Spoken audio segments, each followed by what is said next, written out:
bi hauek dira poesiaren aldarrikapenak.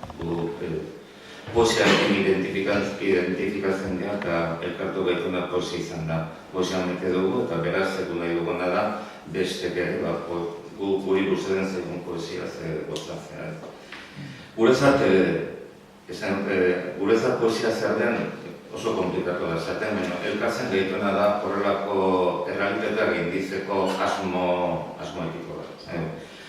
Postmodernidade honetan, horrelako berizketa dago gizona, emakumea eta poeta. Garai batan hori zen gertatzen, Aresti zen gizona eta poeta bila batera zen.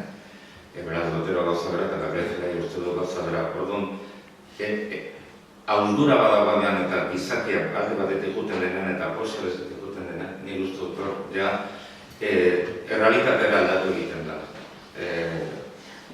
Errealitatea aldatu egiten da, zen azken finean, eta da izaki bazen, ez nik gizaki gizon edo emakumeen gisa hau pentsatzen du, baina poeta gisa ez guretzat, nik uste dut hori trampa bat egitea dara, eta ez onartzea hitzaren errealitateari.